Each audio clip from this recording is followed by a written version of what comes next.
Ever get that feeling? You know, Yeah. you're staring at this huge pile of stuff you need to learn, maybe for a big meeting, or just trying to finally get your head around something that feels, well, tricky. Yeah. You read it again, but it's just not sinking in, right? And that feeling of being overwhelmed starts creeping in. Yeah, that's such a common experience. You want to nail it, you want to know it, but it feels like, I don't know, like trying to hold water in your hands. Totally. And that feeling is exactly what we're diving into today. We've been digging deep into Learn Like a Pro by Barbara Oakley and Olaf Schu. Oh, yes. And what's really cool about them is their own stories. Oakley, believe it or not, struggled big time with math and science initially, but then became an engineering professor. Wow. And Schu's work, well, it's really resonated with people trying to up their learning game. Right, and the core idea that jumped out at me from their book is this. Learning isn't some fixed talent you're born with. It's a skill. Exactly. Plain and simple. And like any skill, you can actually get way better at it. Mm-hmm. They look at how our brains are actually wired, how we process things, to show us how it all works. Mm-hmm. So our goal here, our mission for this deep dive, is to pull out the really practical, usable strategies from their work. Okay. Stuff you can use like right away to learn more efficiently, remember things better, and tackle those learning hurdles without feeling like your brain's going to overload. Sort of a user manual for your brain without the overload part. Precisely. Consider this your guide to getting informed without drowning in information. And they cover a lot, don't they? We're talking Yeah. focus, beating procrastination. Oh, yeah. Memory, motivation, how to actually read effectively, even test-taking strategies. Okay, let's start with that big one then, focus. In this world of constant pings and notifications, how do we actually concentrate? So they introduce a technique, maybe you've heard of it, the Pomodoro technique. A tomato timer thing? Yeah, Right. that's the one. Basically, you work really focused for, say, 25 minutes, then take a short 5-minute break. After a few rounds, maybe 3 or 4, you take a longer break. Okay, sounds simple enough. It is simple, but the why behind it is interesting. It's about practicing focusing, right? But those short breaks, they're not just downtime. They actually help move information into your long-term memory. Oh, interesting. So the break isn't just about resting, it's part of the learning. Exactly. And there's also the anticipation of the reward, that little break, which helps you push through the focused work. Plus, it helps manage that initial, "Ugh, I don't want to start this feeling," that sort of pain in the brain. Right, that mental hurdle. Does it really fade? Apparently, yeah. That resistance often eases up after about 20 minutes or so of solid work. So 25 minutes is kind of like a sweet spot to get past that inertia. Okay, but about those breaks, this is where I think a lot of us mess up. What should we actually do during those 5 minutes? Well, crucially, they advise not grabbing your phone. Oh, really? That's Mm. everyone's go-to. I know. But some research they mentioned, I think from Rutgers Business School, suggested that phone use doesn't give your brain the real rest it needs. It's actually kind of cognitively taxing. So scrolling through social media isn't really a break. Apparently not in the way your brain needs for learning. Yeah. And other studies found students who kept their phones away during lectures took like 62% more notes, remembered more, and scored way better on tests. Wow, that much difference. Yeah, even just having the phone near you, like on the desk, can be a distraction. Your brain's kind of keeping tabs on it subconsciously. Okay, so true breaks mean really disconnecting. Step Yeah. away from the screen. Got it. What about multitasking? Is that ever okay when you're trying to learn? It's nuanced. Generally trying to juggle multiple demanding tasks, bad for focus, no question. Right. But occasionally switching between different types of tasks might actually help. It can reduce what they call cognitive fixation, getting stuck in one way of thinking. Like hitting a mental wall? Exactly. Shifting gears for a bit can give you some distance, maybe spark a new idea when you come back to the original problem. But there's no magic formula for how often to switch. It really depends. Makes sense. So, mostly focus, but a strategic switch might help if you're truly stuck. Yeah. But when you are trying to focus, environment is key. Absolutely critical. Minimize those distractions. Find quiet spots if you can. Libraries, quiet corners. Noise-canceling headphones can be a lifesaver, kind of like a do not disturb sign for your brain. Yeah, I find that too. And don't forget digital tools, website blockers, turning off notifications. They even mentioned Victor Hugo locking himself away back in the day to write. Ah, so this isn't a new problem. But what if interruptions are just unavoidable? Life happens. Good question. They suggest having a ready-to-resume plan. If you Sure. get interrupted, take just a second to jot down or mentally note exactly where you were and what your next step was going to be. Like a mental bookmark. Precisely. It helps reduce attention residue, that feeling of your mind still being partly on the interruption. Makes it easier to get back on track smoothly. Okay, that's practical. So frequent breaks, minimize distractions, have a resume plan. What about things like binaural beats or meditation? Do they have focus? They touch on those. Binaural beats, some people find them helpful, but the research effects are pretty modest. Wow. And sometimes the music paired with them can actually be distracting. Okay, so maybe not magic bullet. Meditation, yoga. There's some early research suggesting certain types of meditation might help build focus over time, and yoga might also have cognitive benefits. But it's still early days for definitive proof on those. More research is needed. Got it. So focus is step one. But what happens when you are focused and you just hit a wall? You're completely stuck on something. This brings us to a really cool concept, the focused and diffuse modes of thinking. Think of your brain like a maze. Focused mode is when you're concentrating, following familiar paths, using what you already know. Right, like intense problem solving. Exactly. Diffuse mode is more like, well, imagine little drones flying over the maze, seeing the bigger picture, making new, unexpected connections between different parts. That's often where the aha moments come from. I like that drone analogy. So how do we actually switch into that diffuse mode when we're banging our head against the wall in focused mode? The key is, first, you have to genuinely try in focused mode. Really grapple with the problem until you feel stuck. Okay, earn the break. Sort of. Then you have to consciously stop thinking about it. Switch to something completely different, something mentally low effort, like taking a walk, showering, folding laundry, doodling. Stuff where your mind can just wander. Exactly. That lets the drones do their thing in the background, making connections you wouldn't make when you're intensely focused. So stepping away is actually part of solving it. Yeah. Feels weird, but okay. They mentioned a specific technique for tests or homework too, right? When you get stuck. Yep. The hard start technique. Look over the assignment or test, find the problems that seem hardest, and actually start with one of them. Start with the hardest.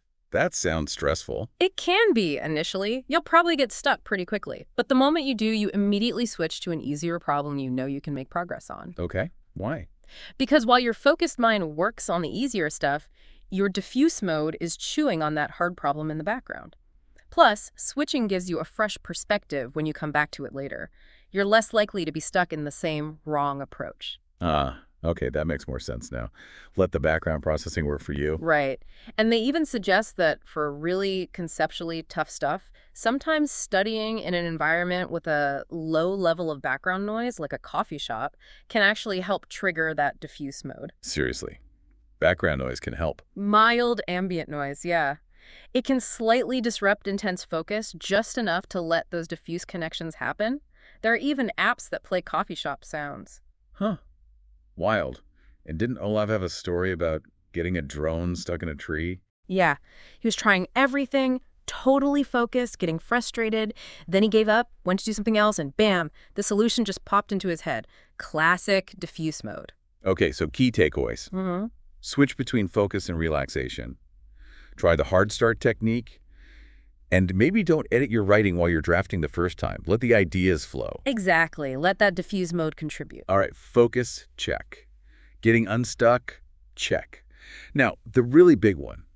How do we make knowledge actually stick? How do we learn something deeply? This gets down to the nuts and bolts, or maybe the neurons and synapses. Learning literally creates physical connections, neural links in your brain. Okay. The more links you form and the stronger they are, the better you've learned something. Simple facts might be a few links. Complex ideas are like these huge interconnected webs. So we want to build strong, complex webs. How do we do that? What's the best way? The absolute core, according to the book, is active learning. Specifically, something called retrieval practice. Retrieval practice. Sounds important.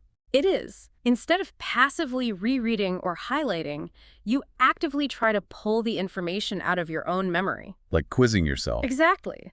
Or explaining it to someone else, doing practice problems without looking at the answers, making flashcards and testing yourself, even just trying to recall key points while you're, say, walking the dog. Why is that so much better than just reviewing? Because the act of retrieving the memory forces your brain to strengthen that neural pathway.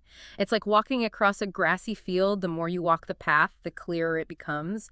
Rereading is like just looking at the path from afar. Great analogy. So constantly pull it out of your head. What else? Don't just stick with the easy stuff once you get it. It feels good to review what you know, but real learning happens when you push yourself into slightly harder material. That forces new connections to form. Keep challenging yourself. Makes sense. So retrieval gets it in there. How do we deepen the understanding? Not just facts, but concepts. Two key techniques here, elaboration and interleaving. Okay, break those down. Elaboration. That's basically explaining things in your own words. Ask yourself why. Constantly. Why does this step work? How does this connect to what I already know? Pretend you're teaching it to someone. That self-explanation forces deeper processing. Right, you can't explain what you don't really understand. And interleaving. Interleaving means mixing things up. Instead of studying topic A for an hour, then topic B for an hour, you switch back and forth between A and B, and maybe even C, within the same study session. Why is that better? Seems like it would be confusing. It feels harder initially, yeah. But it forces your brain to work harder to distinguish between different concepts or problem types. You learn not just what each thing is, but also when to use it. It builds better pattern recognition. Think about learning painters. You learn styles better by seeing paintings mixed up. Not just all of Van Gogh, then all of Monet. Ah, okay. So you learn the differences between things better, but textbooks often present things block by block, right? They often do, for clarity initially. So you might have to create your own interleaved practice. Mix up problems from different chapters, use flashcards with different concepts shuffled together. Got it. Create your own mixed practice. Now, inevitably, procrastination pops up again. How does that mess with building these strong neural webs? It's terrible for it. Deep learning, building those strong webs takes time. It needs spaced repetition, letting things sink in. Procrastination crams everything into a short, stressful burst. You might scrape by on simple stuff, but you're not building that lasting, flexible knowledge structure. So back to the Pomodoro technique to fight that off. Exactly. Breaking it down, working consistently over time, that's what builds the structure. Okay, consistent effort, active recall, elaboration, interleaving. What else helps build these brain connections? They mentioned something surprising. Exercise. Physical exercise is huge. Yep. It boosts a chemical called BDNF, brain-derived neurotrophic factor. BDNF. Sounds sciencey. Think of it like miracle grow for your brain cells. It helps new connections form and strengthens existing ones. Makes it easier to learn and remember. Seriously. So going for a run actually helps you study better. It really does. Even single sessions show benefits, but regular exercise is even better. Studies show improvements in memory, attention, processing speed. What kind of exercise? Does it matter? The research is still evolving, but both moderate aerobic exercise, like brisk walking or jogging, and even high-intensity interval training seem beneficial. The standard advice is good. Aim for that 150 minutes of moderate activity per week, plus some strength training. Even short, intense bursts, like climbing stairs, can help. Wow. Okay, add exercise to the learning toolkit. What about diet and all those brain-boosting supplements you see advertised? Yeah, they tackle that. Big caution on supplements, most lack solid proof, but some dietary things show modest benefits. Caffeine in moderation can help attention short-term. Carbohydrates provide glucose, brain fuel, but again, moderation. Not too much sugar then. Right. Intermittent fasting shows some early promise. And flavonoids, things found in cocoa, green tea, berries, might help the brain's structures over the long haul. So mostly common sense healthy eating. Pretty much. Lots of veggies, nuts, maybe some dark chocolate, colorful fruits. Avoid processed junk. They mention caffeine and carbs can work well together, and diet plus exercise is even better. Synergy. What about actual drugs or brain stimulation? They mention it briefly, but with a huge do not try this at home warning. Yeah. Very early research, potential downsides, especially with stimulants. Stick to the proven stuff. Okay, good warning. What about the absolute essential? Sleep. Crucial, absolutely critical. Sleep is when your brain consolidates what you learned, those new connections you formed. They literally get stronger during sleep. So that's when the learning really gets locked in. Yes, and your brain also clears out metabolic waste products during sleep, which helps it function better the next day. Even naps can help consolidate learning. So pulling an all-nighter to cram is a really bad idea. Terrible idea, long term. You're sacrificing the very process that makes memories stick. Prioritize sleep. Get enough of it. Any quick tips for better sleep? Consistent schedule even on weekends. Avoid screens before bed that blue light messes things up. Keep the phone out of the bedroom if you can. Wind down with relaxing activities, maybe deep breathing or muscle relaxation. Okay, this is a lot, but really powerful. Can we do a quick recap on deep learning? Sure, key things. Engage, actively retrieve, don't just review. Space out your practice. Challenge yourself. Connect new stuff to old stuff, elaborate, interleave. Fight procrastination. Pomodoro helps. Exercise regularly. Eat well, be wary of supplements, and prioritize sleep. Awesome summary. Okay, now let's zoom in on something we use constantly while learning, our working memory, and how to take notes that actually help. Right, working memory. It's like your brain's temporary scratch pad, the mental space where you hold and manipulate information right now. Think problem solving, understanding sentences. They mention John von Neumann, the mathematician, apparently had an incredible working memory. Like mental RAM, basically. Limited space. Exactly. It can only hold a few chunks of information at once. But here's the cool part. The more robust networks you have in your long-term memory, the more effectively you can use your working memory. How does that work? Those established networks in long-term memory act like prepackaged chunks. You can pull a whole chunk into working memory as one item instead of trying to juggle lots of little bits. It frees up space. They call it the attentional octopus. The long-term memory links act like extra tentacles holding information. So building knowledge helps you process new knowledge better. Precisely. That's why breaking down complex topics into smaller chunks and really mastering the fundamentals is key. It avoids overloading your working memory early on. Then you link the chunks together. Makes sense. Chunk it down. Any other tricks for managing working memory? Yeah, translating jargon into your own simple words helps a lot. Using visuals or hearing explanations can also make things easier to hold on to than just dense text. And a really simple one, make a to-do list. A to-do list. How does that help working memory? It offloads all those other things buzzing around in your head. Don't forget to email X. Need to pick up Y onto paper or a screen. Frees up mental bandwidth for the actual learning task. Ah, clears the clutter. Okay. Now, notes. We all take them, but how do we do it well? First, prepare before you take notes. Skim the chapter beforehand, look at lecture slides ahead of time, maybe glance at video subtitles. Having a basic framework helps you know what's important. Good tip. Then, during the lecture or reading? Focus on capturing the core ideas, not writing everything verbatim. They recommend a couple of methods. One is split notes. Flip notes. Divide your page. On the right, take your main notes, key ideas, examples using abbreviations, symbols. Then, soon after, use the left column to jot down keywords or short summary phrases that trigger recall of the main points on the right. Like creating built-in quiz cues. Exactly. Another method is concept mapping, drawing out the ideas visually, showing connections with lines and arrows. Great for seeing the big picture. Okay, split notes or concept maps. But taking the notes is only half the battle, right? Less than half, maybe. The most critical part is reviewing them. Actively. When? How often? Ideally, review them the same day. Use retrieval practice, cover the main notes, use your keywords on the left for split notes to quiz yourself. Try to recall the information. Don't just passively reread. Same day review. That sounds powerful. There's research showing a huge difference. Medical students who reviewed notes the same day got A's. Those who rarely reviewed got C's on average. Reviewing actively can be more valuable than taking the notes in the first place. Oh. And just rewatching a lecture video isn't enough either. Not passively, no. You need to engage, pause it, take notes, try to explain it yourself. It's about getting it into your brain, not just having pretty notes. Makes sense. Yeah. They also mention self-studying sometimes. Yeah, if an instructor isn't great or all the info is in the book or online anyway, directing your own study might be more efficient sometimes. Okay, summing up working memory and notes. Limited space, boost it with long-term knowledge, chunk things down, translate jargon, use lists, prep before notes, use split notes or concept maps, and review actively, same day. You got it. All right, we know how to learn, how to manage info, but how do we make sure we remember it? Let's talk memorization. First off, memory and understanding are deeply linked. Memorizing key facts or formulas isn't just rote learning, it frees up working memory so you can tackle the harder conceptual stuff. Right, you need the building blocks memorized to build a house. Exactly. You can't analyze the French Revolution if you don't remember key events or figures. So, how to memorize effectively? Looking at stuff over and over, not great. We know that now. Retrieval practice is better. Much better. Space retrieval is key. But memory tricks, mnemonics, are even more powerful. They create really sticky memories. Mnemonics.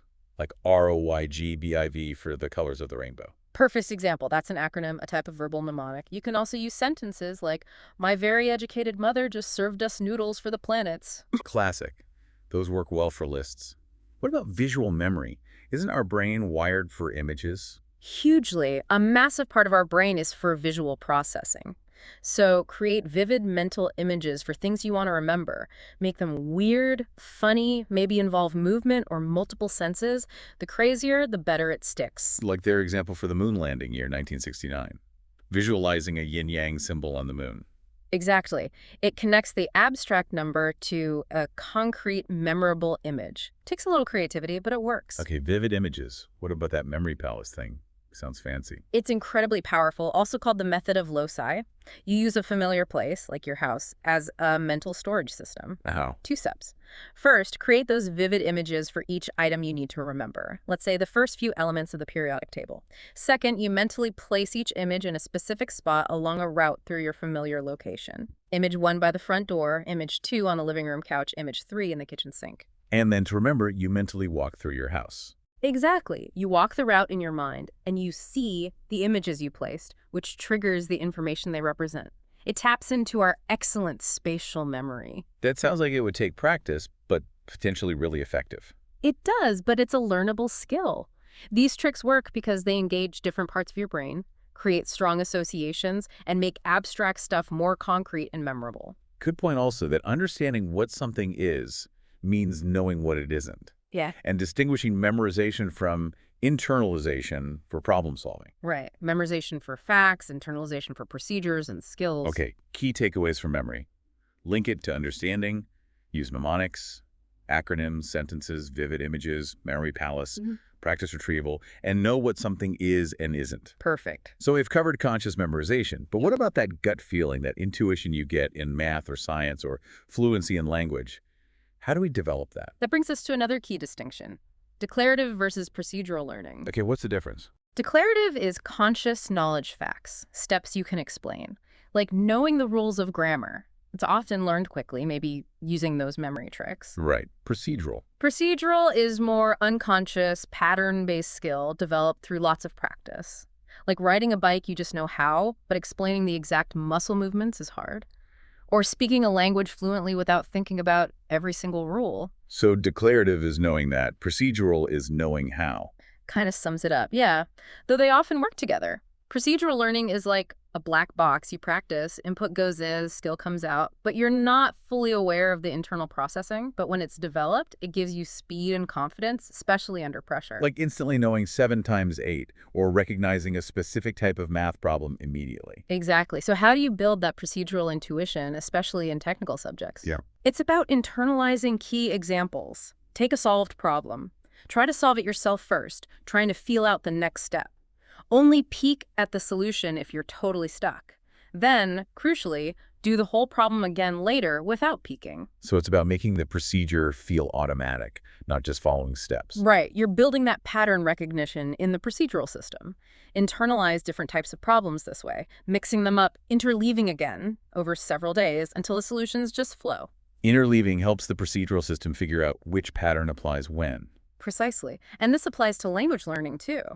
Declarative helps with vocab lists and grammar rules. But fluency comes from the procedural system. Definitely. You need practice retrieval, spaced repetition, interleaving, the best interleaving. Speaking with native speakers, early and often. Platforms like italki or Perply are great for this. It's immersion. Diving in the deep end activates that procedural learning. What about gestures? Yeah, interesting research. Making a meaningful gesture while learning a new word can actually help embed it better, linking sound, meaning, and physical action. Huh. And Benjamin Franklin's writing technique.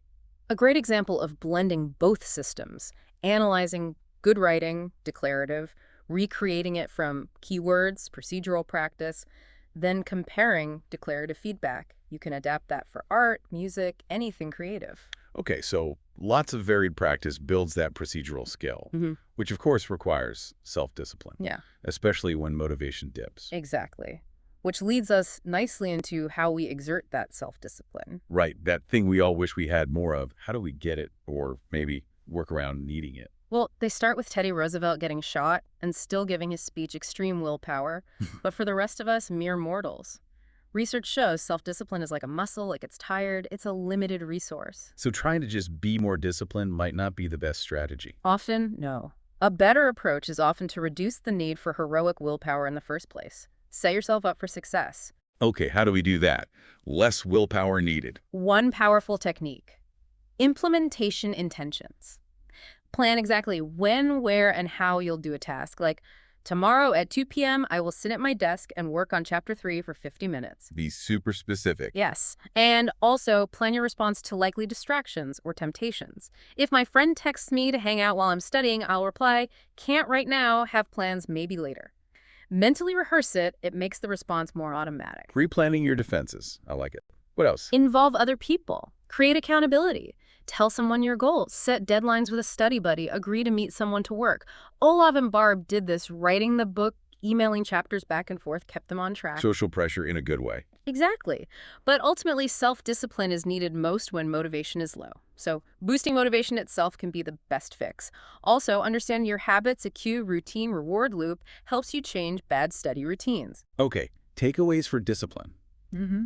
It's limited, so plan ahead, implementation intentions, use accountability partners, and work on boosting the underlying motivation. That's the core of it. Motivation, the fuel for everything.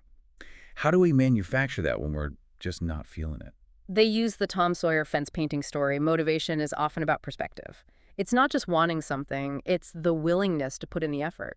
Dopamine plays a big role, that neurochemical turbocharger for drive. We can't directly control dopamine safely, but we can use smart tactics to build motivation. It's not magic, it's strategy. What kind of strategies? One is increasing the perceived value of the task. Reframe it. Compare it to something worse, like Olaf comparing his job to dishwashing.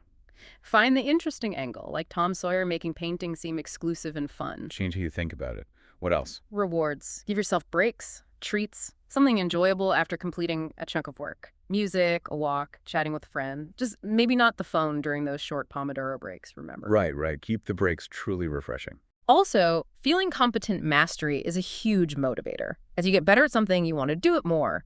So getting help when you're stuck isn't weakness. It actually boosts future motivation once you understand it. Seeing progress fuels more progress. And handling setbacks. Crucial.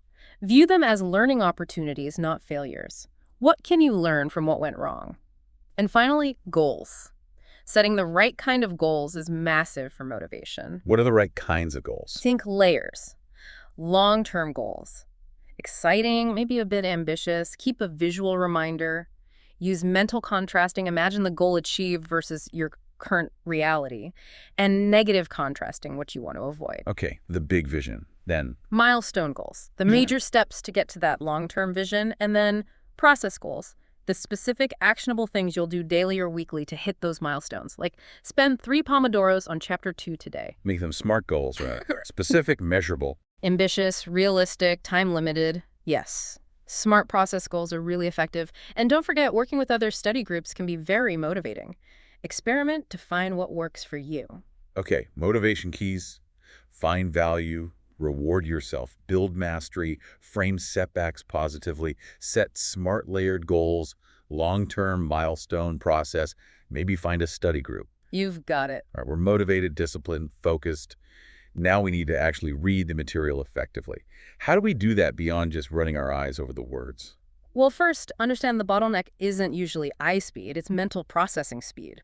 Recognizing words, sub-vocalizing, saying them silently in your head, converting to meaning that takes time. So speed reading courses might not be the answer for comprehension. Generally, no. Reading super fast, like over 400 words per minute, usually means sacrificing understanding. Effective reading is about comprehension, not just speed. Your normal, comfortable pace, maybe 100, 300 words per minute, is fine. For tough stuff, slowing down helps. Okay, slow down for hard parts. What should we do before diving deep into reading? Preview. Skim headings, intros, summaries, key figures. Get the lay of the land. Build a mental scaffold before you fill in the details. Get the big picture first. Yeah. And what not to do while reading. Avoid passive reading. Just highlighting and rereading without thinking. Not very effective. Reread only if you really didn't get it, and preferably after a break, maybe the next day. And always pair it with active methods. Okay, no zombie highlighting. What active methods? Recall reading is key. Read a page or section. Look away. Try to recall the main ideas. Say them out loud or jot them down. Can't recall much. Reread that section more carefully. Then try recalling again. Repeat the next day too. Force your brain to retrieve it. That sounds powerful. It is. Also, actively think as you read. Pause. Reflect. Summarize paragraphs in your own words. Elaboration. Discuss it with someone. Answer questions in the text. Work the examples. Connect it constantly to what you already know. Engage with it. Talk back to the book, mentally. Exactly. And annotate actively. Don't just highlight. Write notes in the margins, connections, questions, examples, summaries, potential type of questions, always in your own words. Capture details and the big picture. Okay, own word annotations. What if the reading load is just overwhelming or super difficult? Prioritize. What's need to read versus nice to read? Ask the instructor or colleagues for guidance. Can you split the reading with others and share notes? Look for simpler explanations, videos, tutors, other texts, and take breaks. Don't try to brute force impossible text. Smart strategies for triage. Okay, reading takeaways. Comprehension over speed, preview first, avoid passive habits, practice recall reading, think actively and connect, annotate in your own words, and strategize for heavy or hard readings. Nailed it. All right, we've done the learning, the reading. Now comes the test, the moment of truth. How do we perform our best when it counts? First, remember Barb's story, knowing the material isn't always enough. You need test-taking skills. That starts with knowing about the test itself. Like being a detective again. What kind of questions, how it's graded. Exactly. Ask the instructor smart questions. Not what's on the test, but will it focus more on concepts or problem solving, or are there specific topics we should emphasize? And crucially, practice with old tests if you can possibly get them. Why are old tests so valuable? Huge benefits. You learn the format, the style of questions, common tricks or assumptions. You practice retrieving the information under pressure. You even build procedural memory for certain problem types. It's invaluable. What if you can't get old tests from that instructor? Look for alternatives. Official practice exams for standardized tests. Search online for the course name plus practice test. Carefully check academic honesty rules. Or create your own practice questions based on lecture notes and learning objectives. Making your own test forces you to think like the teacher. Exactly. Then, leading up to the test, plan your study time. Don't cram. Spaced practice reduces stress and improves recall. Okay, preparation is key. What about during the actual test? Read the instructions carefully.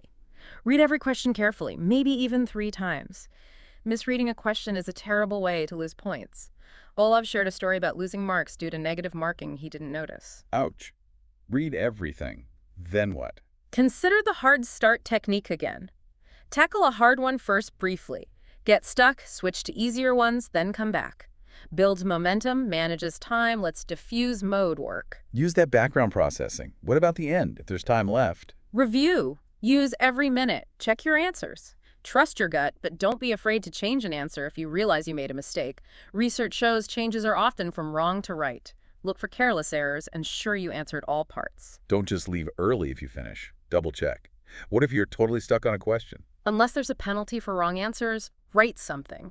Relevant formulas, definitions, related ideas. You might get partial credit. Don't leave it blank. Good tip. What about test anxiety? Yeah. It's so common. Acknowledge it's normal. Reframe it, it's energy. It means you care. Prepare well. Strong declarative and procedural knowledge is the best defense. Be strategic in course selection if you can consider exam formats, timing, and know your instructor style if possible. Focus on the process, not just the outcome grade. Right. Learning is the real prize. If panic hits during the test, breathe. Slow, deep belly breaths can calm your nervous system right down. Okay. Test takeaways. Know the test. Practice like crazy. Old tests are your own.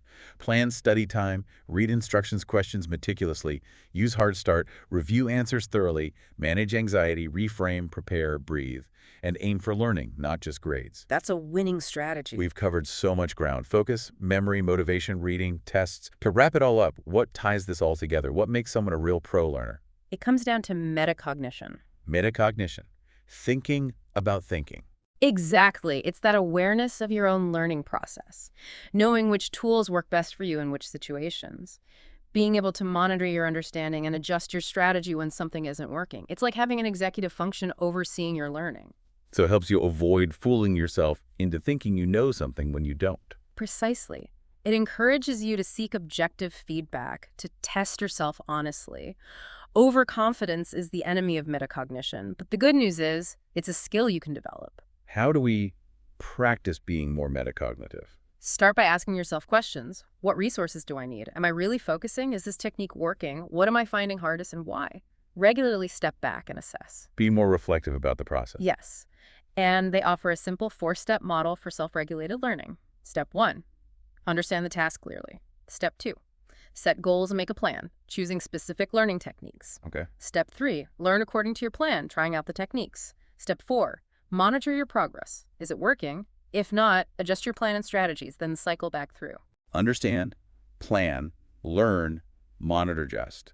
Keep looping. Exactly. It's recursive. And becoming a self-regulated learner using these metacognitive skills, studies show it can make a huge difference in learning outcomes, like moving from the 50th percentile to the 75th. Wow, that's significant. So, key takeaways for being a pro. Use the right tools at the right time, metacognition. Ask yourself those reflective questions, and use that understand, plan, learn, monitor cycle. That's the essence of becoming a truly effective, adaptable learner. This has been fantastic. It really feels like learning isn't just something that happens to us, but something we can actively shape and improve. Absolutely. It's a skill. And hopefully everyone listening now feels like they have a much better toolkit to build that skill to become more confident and effective learners. So what's the first step for listeners wanting to put this into action? Don't try to do everything at once. Pick 1 or 2 strategies that really resonated with you today. Maybe the Pomodoro technique, or recall reading, or making implementation intentions. Consciously try applying just that one thing next time you need to learn something. Start small, build momentum. Exactly. Be patient. Developing new habits takes time. But small, consistent changes really do add up. And maybe a final thought to leave everyone with. Consider this. If you consistently applied just one of these techniques, like effective recall practice, how much could that compound your knowledge and skills over the next year? What new opportunities might that create for you? It's exciting to think about the potential. Thanks for joining us on this deep dive into learning how to learn. Yes, thank you for listening. Go forth and learn like a pro.